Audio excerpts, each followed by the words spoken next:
Buongiorno, io sono Vez e bentornati in questo secondo episodio di Economia Pop. Questo video in realtà non appartiene esattamente a questa serie. Vorrei aprire un altro format che parla principalmente di spunti di riflessione dati da notizie del mondo economico. Ieri scorrevo un po' le news e mi sono imbattuto in questa qui che potrebbe essere molto interessante. L'ho colta così al volo perché mi sembrava utile per fare un video. Ieri l'Antitrust ha deciso di multare alcune aziende di cartoni ondulati. Parleremo di cartoni ondulati, seguitemi fino alla fine, perché si sono messi d'accordo sostanzialmente. Andiamo a vedere nel dettaglio che cosa significa tutta questa vicenda. Innanzitutto bisogna sapere che cos'è l'antitrust. L'antitrust è quel sistema, quel meccanismo che vigila sulla concorrenza, che fa in modo che la concorrenza sia libera e leale per tutti. Però per capire questo dobbiamo tornare ancora un pochino indietro, seguitemi. Definiamo brevemente che cosa sono domanda e offerta. L'offerta rappresenta tutto ciò che chi produce vuole vendere, mentre la domanda è tutto ciò che i clienti vogliono acquistare.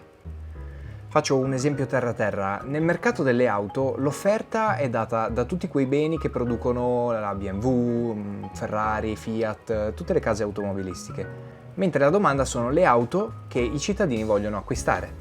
Nel momento in cui l'azienda che produce questi beni vuole venderli sul mercato, deve decidere quanto devono costare. E non è che decidono così a caso, bisogna tenere a mente diverse variabili. Non le diremo tutte perché non è un video per gli addetti ai lavori, però per farvi capire. La prima di queste è quanto mi è costato produrre quel bene.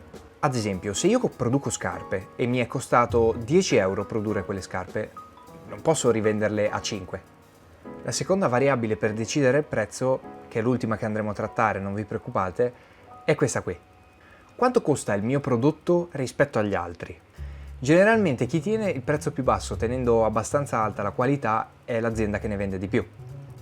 Ci sono dei casi eccezionali tipo Apple o altre aziende che sparano dei prezzi mostruosi, però parleremo in un video a parte del perché fanno così. Tornando all'esempio di prima, se io ho speso 10 euro per produrre delle scarpe e le vendo a 15, è quasi sicuro che le venderò in quantità maggiore rispetto a chi le sta vendendo a 20. Questo è più o meno il modo in cui funziona il mercato libero. Però ovviamente c'è una leggera differenza tra come funziona in teoria e poi come avviene in pratica. E la notizia di oggi parla proprio di questo, di come la pratica si distanzia dalla teoria. Che cosa è successo quindi nell'industria dei cartoni ondulati? È successa una cosa molto grave, cioè i vertici di diverse aziende si sono messi d'accordo per tenere alto il prezzo. Mettersi d'accordo in questo modo è ovviamente illegale e viene punito dall'antitrust. E per quale motivo viene punito? Viene punito perché danneggia tutti i clienti. Quindi i vertici dell'azienda A che fa cartoni ondulati, che sono degli imballaggi, adesso vi lascio una foto in sovraimpressione, si sono messi d'accordo con l'azienda B per tenere un prezzo minimo molto alto e quindi sul mercato non si trovava un cartone ondulato che costasse poco. Ma cosa ci frega noi dei cartoni ondulati? Noi non lavoriamo con gli imballaggi, quindi adesso vi faccio un esempio che può toccare anche voi. Se domani mattina nella mia città tutti i fornai si incontrano e decidono che il prezzo minimo del pane è di 100 euro al chilo, tutti quanti impongono questo prezzo e nessuno può più comprare del pane a meno di 100 euro al chilo. Capisci benissimo che questo è un modo per danneggiare il cliente e va assolutamente punito. È una cosa gravissima. Questa quindi è una specie di truffa, perché se i vertici delle aziende non si mettono d'accordo, i prezzi non salgono mai così tanto. Infatti, come abbiamo detto, proprio per le leggi del mercato di domanda e offerta, generalmente il prezzo tende a stare più basso possibile perché l'azienda che si aggiudica il prezzo più basso di solito è quella che vende di più. Questa cosa di mettersi d'accordo si chiama cartello e fa un sacco ridere perché magari voi vi immaginate i cartelli della droga messicani o altre cose del genere e effettivamente questi sono veri e propri cartelli. Loro impongono il prezzo proprio come fanno con la droga i cartelli messicani o cose del genere.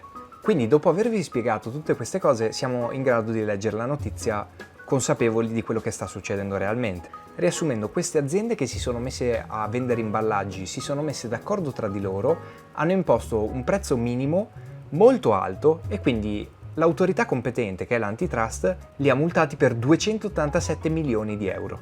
Prima di concludere questo video vorrei veramente farvi capire quanto è importante combattere i cartelli, quindi quanto è importante il lavoro dell'antitrust.